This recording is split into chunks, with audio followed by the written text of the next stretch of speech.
bunch of white girls on a table. They drop down, table breaks. Oh my God, bro. When I saw that video, I was in tears. Dude, that was so funny. I hit them up and I'm like, yo, let me buy you a new table. Like, this, that. It was so funny. They're like, no, we already got it. Like, you know, the dad already got it. I'm like, I'll give you the money. Like, I just wanted to be nice and do something cool for them. But I think they came to one of our shows, actually. Oh, really? Yeah, I think they're from, I know they're from up north. I forget where, but. Yeah, how are you? How have you been? How was the show last night? The show was intense. Every time I play in California, the energy is always like, hey, oh, like every drop. So it's kind of cool.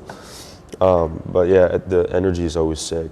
I love Cali. San Diego is like a vibe. I've only been here one other time. I saw you last time you were here. You were at Autistic, right? Yeah. Sick. Actually, so then, no, make that two then. Make that two. Okay. I forgot about Autistic. That was a dope show. Yeah. That was a dope show. It was a good time. And then we did an after party. We did back-to-back with Side Piece. Oh, Side Piece. Okay. Yeah, I've interviewed Nitti Gritti before. He's a nice dude. He came here? Yeah, I was like, I think it was before COVID. Oh, nice. Before he did Side Piece, and now look at him now. Yeah, no, he's crazy. He's crazy. He's one of my favorite producers, bro. He's so sick. Yeah. You're close to him too, because you're both from Florida, right? Or you're both like living in Florida? Yeah, before I switched my sound, we were doing like a bunch of like dubstep records and like just making a bunch of different kinds of stuff. So we're familiar with each other already, like before he made Side Piece. So. Cool. Okay, and let's talk about your sound real quick. And so, no secret, you kind of been like your last year, you've kind of been like throated and goated, like I would say in the last 6 months. I mean, you've been twerking hard, but did you ever think that Do It To It would be bigger than like Funky Town? You think it'd be your biggest hit at the time? I mean, when I was making it, because I've listened to Funky Town. It's a banger too. Yeah, it's a bop. It's definitely a bop. But when I was making Do It To It, like I didn't have any intention of like creating a hit. I was just making music. It was just another day in my room. But I never thought it would be this big.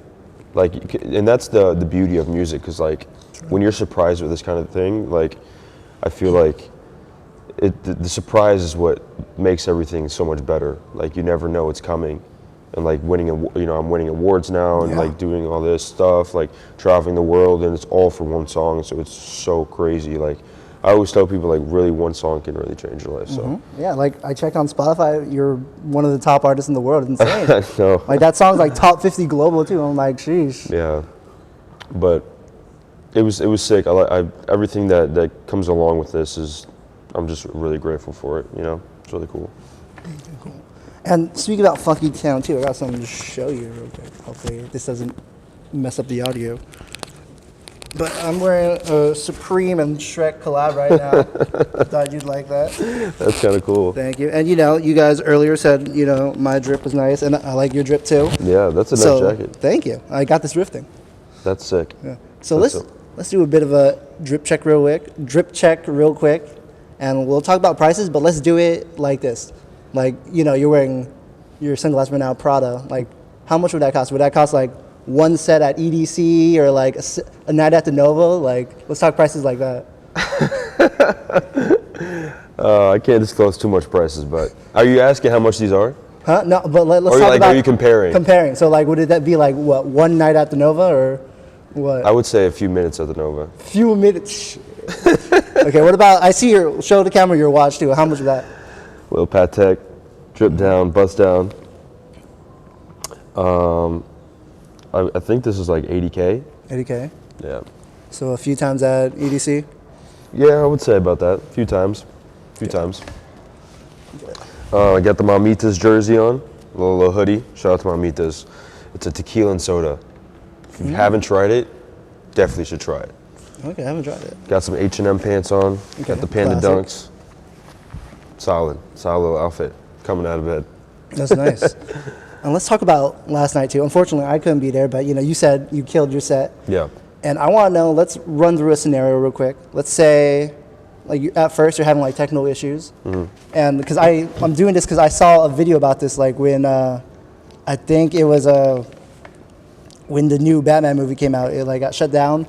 A lady just went in the front of like the audience, did some stand-up. So let's say that happened to you. Are you serious? Yeah, it was terrible. That's so sick, though. No, she bombed though. She didn't do good? She didn't do good. Everyone was just like, what I mean, are it's you the watching? effort. It's the effort. That's sick, though. You got to give her some credit. So let's say that happens for you though. Like you're having technical issues, someone goes up to the booth, they do like 5 minutes of stand-up and they're bombing. Do you think you could have like the ability to bring the mood back up, or you think it's... You know what's so crazy? This reminds me of Life in Color. So I played Life in Color in 2019. I remember this like it was yesterday. I get on stage, my opening is going, you know, like the drop is literally about to hit, and the sound cuts out, right? And then like everyone's like, oh. So then like, you know, I run it back. You know, the drop is about to hit, it hits, and we're vibing for like 10 seconds, and then the sound cuts out again. So everyone's like kind of upset. And then I'm like, oh my God. I was like, let's do this one more time. So, you know, I run it back, the drop hits for 20 seconds, and it happens again, the sound cuts out. That's killer. So I was like, you guys gotta fix this shit. Somebody come up here and fix this. So they came up there and they're fixing it, they're changing it out. Cause it was also hot too. Do you remember that? And like the CDJs were overheating, I think. So they changed them out, and as this was happening, I'm like, duh, duh, duh, duh, you know, like, you know, starting a chant, just doing like chant stuff, like trying to like bring the energy up. But that was like the only time I've ever had like technical issues and I've had to like say something. I wouldn't do stand-up comedy, but No, I'm not saying you'd say it. Someone else went up on stage. And yeah, I know. But if, you know, just bringing that topic up, I don't think I would ever do something like that. I don't know. I would maybe jump in the crowd, start a mosh pit or something. I don't That'd know. be sick, yeah. Yeah. I don't know. That's the only thing I would do, I think. Okay. And your music is really good, but let's talk about the beginning though. Let's talk about when you're just growing up, you know. What music did you like grow up listening to? I mean, my dad was like listening to a lot of older music, like Bobby Brown, ABBA, just stuff in that realm. But I think like me growing into a producer, I was listening to a lot of R&B, a lot of hip hop, and like that's where like now I get that taste of like trying to, you know, remake a lot of old records, because like, you know, Cherish was a sample from 2006, and like some of my next records are not going to be super sample based, but they're definitely like sampled from older records. But I definitely like older like 2006 songs, like hip hop, and yeah, I don't know, my huge inspiration is definitely Bobby Brown. I like the way he integrated like chopping like sounds and stuff, and then it was like more disco. It was like so sick. Like I think it's called It's My Prerogative or something. It's one of his like biggest songs. Yeah. But it was like a great song. Okay.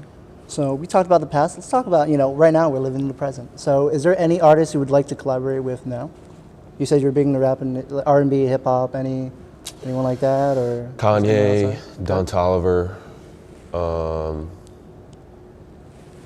Dua Lipa, Halsey, Skrillex, Swedish House Mafia, The Weeknd, just a few. Yeah. Hey, maybe I'll see you at their set at Coachella. Maybe you will. Maybe you will. But I've had a fun time talking to you. You feel like, you know, we're kind of vibing. You feel like we've become friends. Yeah, for sure. I feel the same way. And the thing I do with friends, I like to give them gifts. So I actually have a few gifts for you. Oh gosh. And maybe they'll give you some inspiration too. That's amazing. I like gifts. Cool. I hope you like these then. First one, you did mention them. It's ABBA. Oh, that's so fire. And you know, you got a platinum song, but these are the greatest hits, you know, gold. That's so sick. I don't have a fucking record player, so I don't know if I can curse, but That's okay. I'm definitely buying one now. Cool. Well, I'm gonna be playing this when I'm like doing laundry or like washing dishes. This is solid. Thank you, bro. I appreciate that. welcome. That's sick. Hey, but it doesn't stop there. I actually got one more for you too. Oh gosh. And This guy's Santa Claus. Christmas came early for you, yeah. It's a bit of bootlegs, a lot of like early cuts, a lot of deep cuts. It's actually a bootleg Kanye West vinyl. It's called Con the Louis Vuitton Don. Wow, that's sick. Yeah, a lot of songs I look in the back I've never even heard of too. Con the Louis Vuitton Don. That's sick, bro. Thank you. I appreciate that. You're That's welcome. sick. Where'd you get these? Yeah, your trade secret. You know, I'm a journalist. Can't reveal my sources. Can't bring out the sources. That's sick, though. I'm going to take these home with care. Thank you. I appreciate that. I've always wanted to get a record player, too. Just never had one. Hopefully this You got pushes you one? over the edge. Yeah. I'll buy it from you. Oh, maybe you need to buy your own. You know? I don't think I can bring it on the plane anyway, so. Yeah. So yeah, you can buy one back home. Yeah, for sure.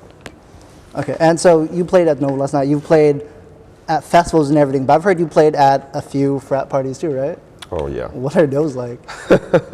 That's crazy that even frat parties could even just get you on there. That's insane. I only do them every once so often. Like, we get offers from them all the time, but like the reason why I love them is because like I feel like there's like shows where I go to, like, I wouldn't say Nova specifically because a lot of people hit me up saying they were excited, but most shows I do, the show would be sold out, but like no one's hitting me up about the show.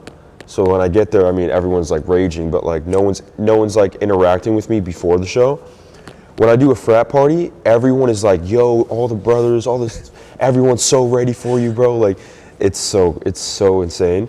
But the energy is like through the roof. Yeah, I like, bet. I remember the first one I did, it was in Michigan. And me and my manager it was only me and him, but we had a show at Harbor, New York City, and we ended at 4:30 a.m. Got to the flight at 6, flew from New York to Michigan, and got there at so it was like from 7 a.m. to 11 a.m. Or no, it was I think it was like a 2-hour flight. So we got there like 10:30. We had to drive an hour to like the middle of the woods, like, because we had to like drive through the country to get there. And then like as soon as we got there, like we're pulling up, like mind you, I have no sleep. Like I'm just like hoodie on and whatever. Like we pull up to the car, like the guys are directing us into the fraternity house. So I get out the car and like everyone's screaming. I felt like a Kardashian, bro. It was so insane. So I'm like, what's up? We got downstairs. I'm like, dude, it's too early for this. People are already drunk. I'm like, this is so crazy. But when I started DJing, they had this wood stage they built. They built it? Wow. They built the stage. Yeah, they made a TikTok about it. It's kind of cool. They had like 30 girls on the stage. The stage was about to break. Holy shit. People were touching me while I was playing. I mean, I was living the college life and I knew exactly what I was getting myself into, so I was like not mad about it. But like when I was playing, like people were like chucking beers, like they would open them and just like throw them everywhere, and they would get all over the CDJs, and like the music cut out a few times, but that was a moment I will never forget. Wow. Frat parties are my favorite. And you know what? I don't think anything else I could ask could top that. So let's just end the interview there. Thank you. I appreciate you taking the time. Yeah, thanks but for having me. This interview is all about you. So he's just gonna point the camera at you. I'm out of this. And you could plug anything you want. You got a message or a new song coming out or New music coming soon. It's all you. We on the way. Acraze, baby. New music. See you soon. Deuces.